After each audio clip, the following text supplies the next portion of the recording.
tu vas réfléchir, plus tu vas te créer des peurs et moins tu vas partir. Je vais te montrer les toilettes intérieures. Alors voilà notre habitat. Là c'est le lit de place qu'on peut baisser.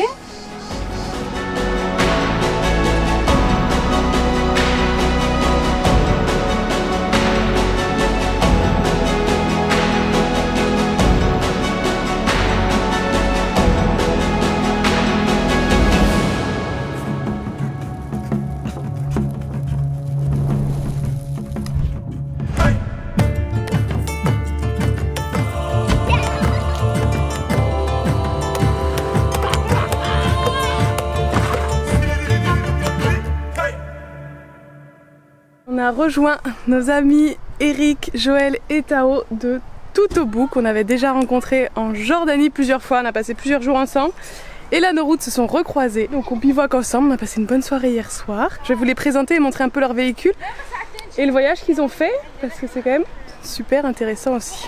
Du coup, est-ce que vous pouvez nous expliquer un peu votre voyage? Ça a été une légère réflexion de quelques mois. On a décidé d'arrêter nos boulots respectifs, de vendre la maison. Après avoir subi un Covid, petite déprime, voilà, donc on a décidé de partir.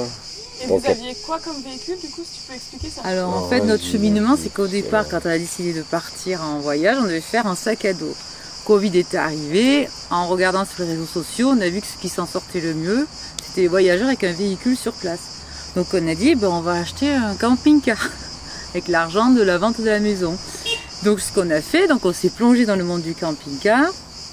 Donc là oui, c'est vrai qu'on a bien vadrouillé. Et au bout d'un moment, ce camping-car ne nous convenait pas, était trop grand. On ne pouvait pas aller partout où on voulait parce qu'on était limité par sa taille, enfin tout ça. On ne pouvait plus aller nulle part avec ce Covid, l'Iran était fermé, enfin tout ça. Donc on a dit on rentre en France, on change de véhicule et on repart. Tout s'est super bien passé, le camping-car s'est vendu très vite. On a trouvé ce véhicule presque immédiatement.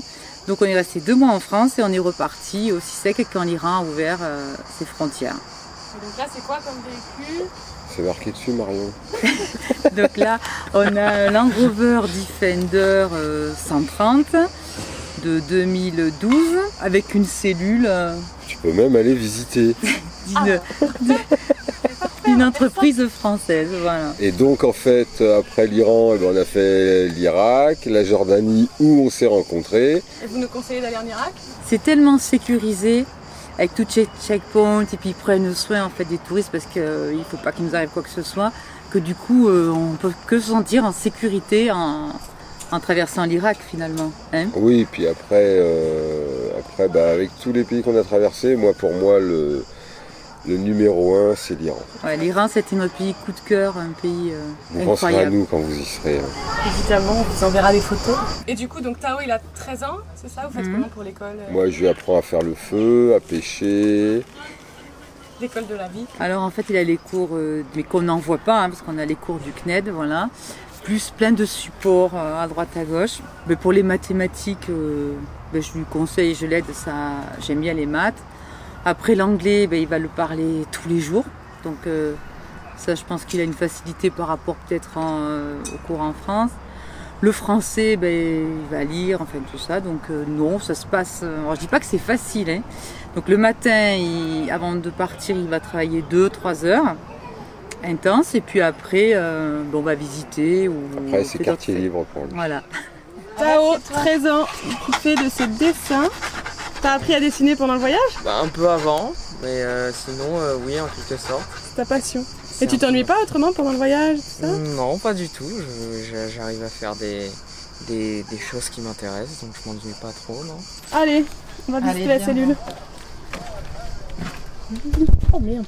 Je me connais tête déjà, ça commence bien. Alors voilà notre habitat.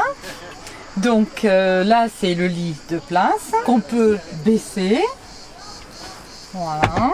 On peut mettre la table avec le pied qui est là et la table qui se range sous le lit pour faire le lit de Tao qui dort ici.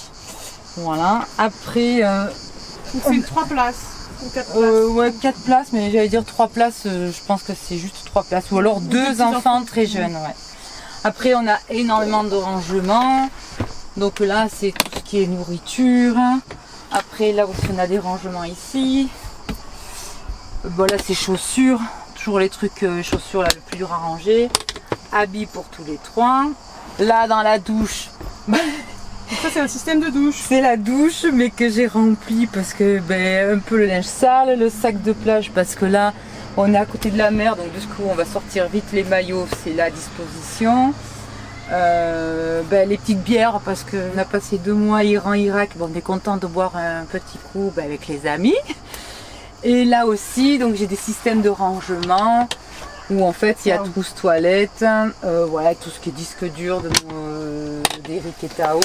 Et là aussi ventilateur, enfin tous les petits trucs qu'on a besoin, produits ménagers. Ça fonctionne comment la douche alors? Alors la douche, faut vider? Non, j'ai... Alors enfin, il faut vider, je veux dire ce qu'il y a dedans. Ouais, mais alors j'ai une douche aussi extérieure, donc du coup, vu qu'on est, qu'il fait bon et qu'il fait chaud, on préfère prendre la douche dehors. Je vais te montrer après. Donc là, la douche intérieure, on a dû s'en servir 2 fois depuis le voyage, parce qu'on était en ville et qu'on n'avait pas le choix, mais sinon on fait toujours la douche dehors. On met le rideau pour éviter de tout mouiller.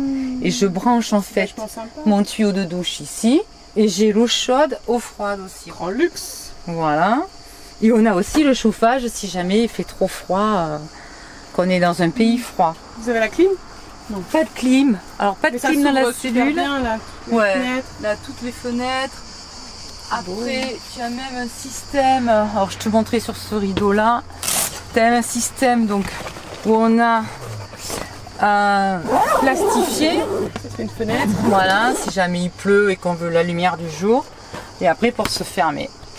Et du coup quand c'est tout fermé on voit absolument rien. Ouais, puis c'est assez épais donc ça fait... Ouais, ça garde la chaleur, je pense que tu fais frais. Ouais. Eric avait mis aussi ce système de pochette parce que tu as toujours un petit truc pour ranger les lunettes, tes câbles mettons que tu plies et que tu mets. Donc du coup voilà, ces petites pochettes fourre-tout on va dire, mais quoi. Voilà, très pratique. On a un frigo. Donc là qui est plein parce qu'on est allé faire les courses hier. Voilà. Wow. Pas grand mais ça suffit de toute façon, ça suffit largement. Ensuite, bon, le petit évier, un gaz de feu ici à l'intérieur. Et aussi je me suis fait une cuisine d'été à l'extérieur parce que je cuisine toujours à l'extérieur. Et puis là aussi rangement, assiette, voilà classique. Et là aussi bouteille de gaz et tout ce qui est casserole. Voilà, vous vivez dans cette cellule depuis combien de temps là? 6 mois. En fait on vit dehors, donc la cellule on est vraiment presque que pour dormir. Et vous en êtes content par rapport au camping-car? Alors on est super content, franchement on a bien fait de... Enfin, on regrette pas notre choix, parce que le camping-car on avait un confort, c'était beaucoup plus grand, tout ça. Mais on n'a pas besoin de si grand finalement, parce que on s'est rendu compte qu'en voyage, tu as besoin de quoi l'essentiel c'est manger, dormir. Donc du coup... on n'a pas besoin de quelque chose de grand. Finalement, on passe partout avec ce véhicule parce que c'est compact. 4x4. Voilà, la tente se baisse électrique, donc du coup, il n'est pas si haut que ça. Et aussi, si jamais on fait un shipping, on peut le rentrer dans un container 40 pouces qui n'est pas négligeable pour si jamais on va aller se rendre en Asie ou je ne sais où, puisqu'on ne sait pas encore où est-ce qu'on va après par la suite. Pour traverser l'Europe, un camping-car, ça suffit largement, mais si tu es un peu comme nous à vouloir sortir des sentiers battus, c'est vrai qu'après un véhicule qui est 4x4, c'est quand même plus appréciable parce que tu n'es pas limité dans les endroits où tu veux faire des spots, où tu veux dormir. Tu peux t'échapper un peu des spots où tout le monde va. Et ça, on trouve que c'est quand même bien pour nous d'avoir changé le véhicule, et ça c'est pas un regret, dans le sens où de toute façon le camping-car, vu comme on voyage, on l'aurait un peu plié comme un cartable et on n'aurait pas pu s'en servir longtemps. Donc après c'est un choix, c'est quand tu décides de voyager, tu essayes de savoir qu'est-ce que tu veux vraiment faire. Il faut essayer d'avoir le véhicule le plus adapté à ton voyage. Et puis comme vous, au final, tu peux aussi te tromper et changer. Enfin, il n'y a pas non plus de... Complètement. Tu découvres aussi en testant. La vie, c'est fait pour se tromper. Ce qu'il y a, c'est qu'après, oui, nous on s'est aperçu, on n'était pas du tout camping-cariste au début, et on s'est aperçu que c'est pas trop notre tasse de thé. Et après, pourquoi pas, oui, un camping-car pour des pays comme l'Europe, c'est très très bien. Très bien. Donc là, on a notre rangement où habituellement il y a table, chaise, les palmes. Et donc notre système de douche ici, ou donc le rideau que vous avez vu à l'intérieur, je le mets ici pour prendre la douche, mon tuyau de douche qui est là, et je le raccorde là. Et pareil, on a eau chaude, eau froide pour prendre la douche ici, comme ça. Et c'est franchement plus agréable de prendre la douche dehors, vraiment. Ouais, ça fait pas d'humidité, rien, enfin ça tombe directement dehors. Ouais, c'est parfait comme ça. Et après le rideau il est vite sec, donc génial. Et là un petit range de chaussures qu'on a fait, qu'on a fabriqué. Là la plaque à barbecue, la roue de secours, le petit étendoir et derrière les plaques de désensablage s'il y a besoin. Pour l'instant, on s'en est jamais servi. Quand on a un petit véhicule comme ça, en fait, on essaye de trouver par tous les moyens possibles des rangements. Donc en fait on a fait faire une box de toit qui va juste devant en fait la tente où on range les piquets de tente, le lancer pour la pêche, la bâche et ça c'est indispensable d'avoir des rangements. Est-ce que tu as des équipements, parce que je vois que tu as un treuil, les plaques de désensablement, les LED. Alors ce qu'il y a c'est que nous... tout est indispensable ou pas forcément, si tu as des conseils à donner, parce que ça coûte quand même un peu cher. Alors oui, ça coûte cher, sauf que nous quand on l'a acheté, il était vraiment équipé comme ça avec le treuil. Alors est-ce qu'on s'en sert souvent? Non. Rappelle-toi du Ils nous ont treuillé une fois. Vas-y, tire-le. Tire-le. Je vais reculer d'abord, parce que là je suis dans le trou. D'accord, lâche du mou. Hop. Desserre. Attends.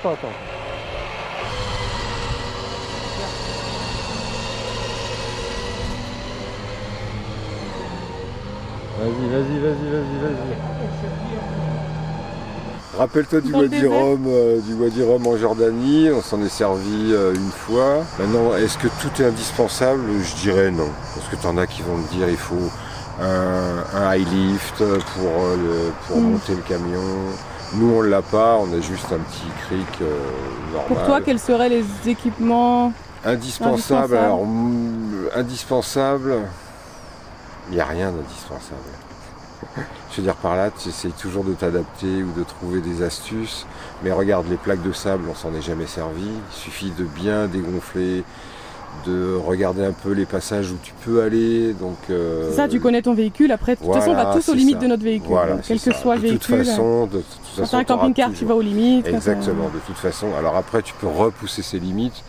Mais bon, si tu veux continuer le voyage, c'est bien de ménager aussi sa monture, hein, comme dirait le dicton. On est lourd, hein. Ouais, pour moi, l'indispensable, c'est les rangements si tu veux avoir un minimum de confort et avoir un minimum de choses pour parer en fait aux premières nécessités. Ouais, c'est les rangements. Après, le treuil, les plaques, si des bons pneus. Ouais, les bons pneus, je suis d'accord. Petite astuce aussi qui va bien, très simple, pas cher, c'est la lampe aimantée. Parce que souvent il faut tendre des fils pour essayer d'accrocher au-dessus de la table. Alors, on a mis une petite plaque et on allume. Plaque aimantée. Voilà. Ça c'est tout bête, mais très pratique. Comment vous faites pour les toilettes?